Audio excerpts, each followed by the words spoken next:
청소년 경제체력 기르기 프로젝트 시간. 오늘은 겨울방학 때 하면 좋을 경제교육에 대해서 알아봅니다. 한 해의 끝과 시작이 닿아 있는 겨울방학은 아이들이 시간 관리와 소비 경험을 함께 배울 수 있는 시기이기도 한데요.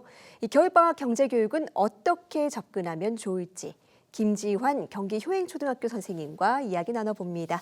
선생님 어서 오세요. 안녕하세요. 네, 이제 학교는 곧 겨울방학에 들어가죠. 이 경제교육의 측면에서 겨울방학 시기가 또 황금기라고 하던데 어떤 이유 때문인가요? 네, 바로 시간과 자금의 여유가 동시에 확보되기 때문인데요. 학기 중엔 고작해야 학교 앞 문구점, 편의점이 소비의 전부였다면 방학에 시간적 여유가 늘어나면서 친구들과 영화도 보고 외식도 하는 등 돈을 쓸 기회가 훨씬 많아지게 됩니다. 이건 합리적 소비를 경험할 수 있는 선택 훈련의 기회가 늘어난다는 의미인데요. 여기에 설날에 받게 될 세뱃돈이라는 큰 목돈이 생기면서 아이들은 단순히 돈을 아껴 쓰는 것을 넘어 직접 돈의 쓰임새를 계획하고 운용해보는 꼬마 금융 전문가가 되어볼 최적의 기회를 맞게 됩니다. 네, 부모들은 또 얼마를 줘야 될지도 고민이 되고 방학이 되면은 좀 올려줘야 되나 뭐 이런 걱정도 들거든요. 기준을 어떻게 정하면 좋을까요? 네, 2025년 초등학교 고학년 학생들의 평균 용돈은 일주일에 약 10,000원 정도라고 하는데요. 이런 통계를 참고하여 자녀의 용돈 금액을 설정하되 용돈 금액보다 중요한 것은 지급 방식과 자녀의 용돈 관리 능력이라는 것을 잊으면 안 됩니다. 이를 위해 필요한 것이 매주 월요일 지급, 용돈 기입장 작성 필수 등 권리와 의무를 명시한 용돈 계약서를 쓰고 서명하는 것입니다. 이런 과정을 통해 용돈을 공짜로 받는 돈이 아닌 약속의 대가로 인식하게 하는 것이 중요합니다. 네, 선생님 뭐 여러 번 용돈 계약서라든지 용돈 기입장 중요성에 대해서 많이 설명해 주셨는데요. 그런데 집에서 막상 실천하는 것도 쉽지는 않거든요. 부모들 도움을 받을 수 있는 방법이 있겠습니까? 네, 최근엔 핀테크를 활용해 아이들 용돈 관리를 해주시는 부모님이 늘어나고 있습니다. 예를 들어 퍼핀과 같은 어플을 사용하면 어플상에서 아이와 용돈 계약을 맺을 수 있는데요. 자녀의 카드 결제 내역과 잔액을 실시간으로 확인할 수 있으며 이상거래 감지 시 알림을 받을 수 있어 안전한 관리가 가능합니다.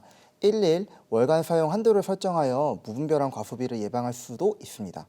교과 과정과 연계된 경제금융 상식 퀴즈가 제공되기도 하고 아이들이 영수증을 모아 수기로 적지 않아도 자동으로 소비 내역을 분류하고 기록해 준다고 하는데요.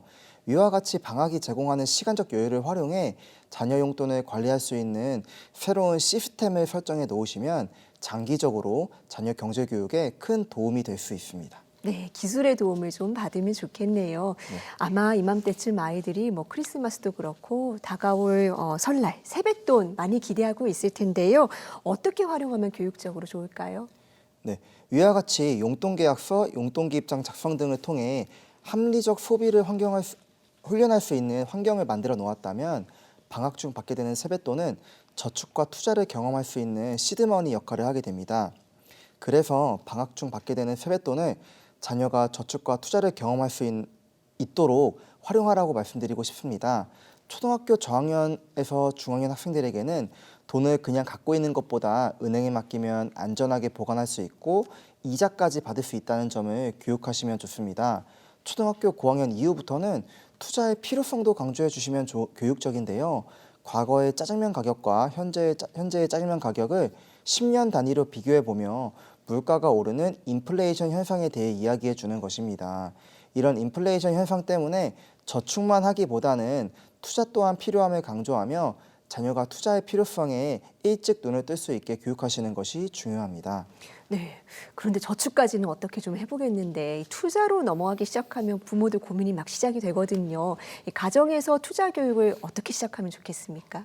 네, 가정에서의 교육 주체는 학부모님인 만큼 학부모님의 금융, 투자에 대한 이해력이 곧 자녀 경제 교육에도 영향을 미친다고 할 수 있는데요. 결국 부모님께서 투자에 대해 공부하시고 경험하셔야 가정에서의 투자 교육도 잘 이뤄질 수 있습니다. 위와 같은 관점에서 많은 투자 전문가들이 언급하는 자산 배분 투자를 말씀드리고 싶습니다. 자산 배분 투자란 포트폴리오를 주식과 같은 위험 자산으로만 쳐놓는 것이 아니라 주식, 국채, 금, 달러 등의 안전 자산 등과 조합해 구성하는 것을 의미하는데요. 여기서 주식은 삼성전자나 애플 같은 개별 주식이 아니라 ETF를 활용해 수백, 수천 개 주식에 분산 투자하는 것을 의미합니다. 투자 관련 고전으로는 인덱스 펀드를 창시한 존 보글의 모든 주식을 소유하라. 이런 자산 배분 투자에 대해 조금 더 쉽게 풀어쓴 책으로는 마법의 연금 굴리기, ETF 처음 공부와 같은 책들이 있습니다. 방학을 통해 부모님과 자녀의 금융이해력이 함께 성장할 수 있는 시간을 가져보시는 것도 좋을 것 같습니다. 네, 부모들도 같이 공부할 수 있는 시간이 될 수도 있겠네요. 그렇다면 이 가정에서 투자를 훈련해 볼 수 있는 모의 프로그램 같은 것도 있을까요?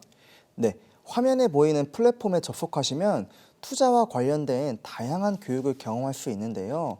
시뮬레이션 학습을 통해 도박과 같이 학습 없는 투자가 얼마나 위험한지를 체험할 수 있고 더 깊게 들어가서 자산 배분 포트폴리오를 구성한 후 해당 포트폴리오가 과거에 어떤 성과를 거두었는지 백테스트를 할 수도 있습니다. 자녀와 함께 복리 계산기를 경험해보며 일확천금을 노리는 위험한 투자를 하기보단 안전한 투자를 오랫동안 하는 것이 중요함을 학습해 보시는 것도 좋을 것 같습니다. 네, 실제 눈으로 확인할 수 있다 보니까 더 체감이 될 수 있을 것 같은데요. 겨울방학 동안 받는 용돈과 세뱃돈을 또 1년 계획으로까지 연결하려면 어떤 방법이 있을까요?